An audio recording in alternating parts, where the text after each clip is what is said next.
এই গৃহ আপনার গৃহ, আমি আপনার অনুগত বন্ধু। আপনার জন্য আমার এই পার্বত্য সৈন্য প্রাণ দেবে।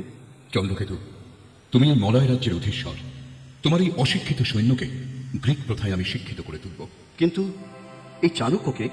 শুনেছি তিনি একজন অতি বুদ্ধিমান বিচক্ষণ ব্রাহ্মণ।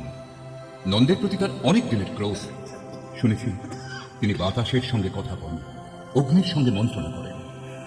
এখন তোমার উপর আমি নির্ভর করতে পারি? মহারাজ চন্দ্রগুপ্ত, আমি যখন আপনাকে একবার মগধের ন্যায্য মহারাজ বলে ডেকেছি, যখন একবার ভাই বলে আলিঙ্গন করেছি, তখন রাজভক্ত চন্দ্রকেতু চিরদিন আপনার জন্য প্রাণ নিতে প্রস্তুত। চন্দ্রগুপ্ত!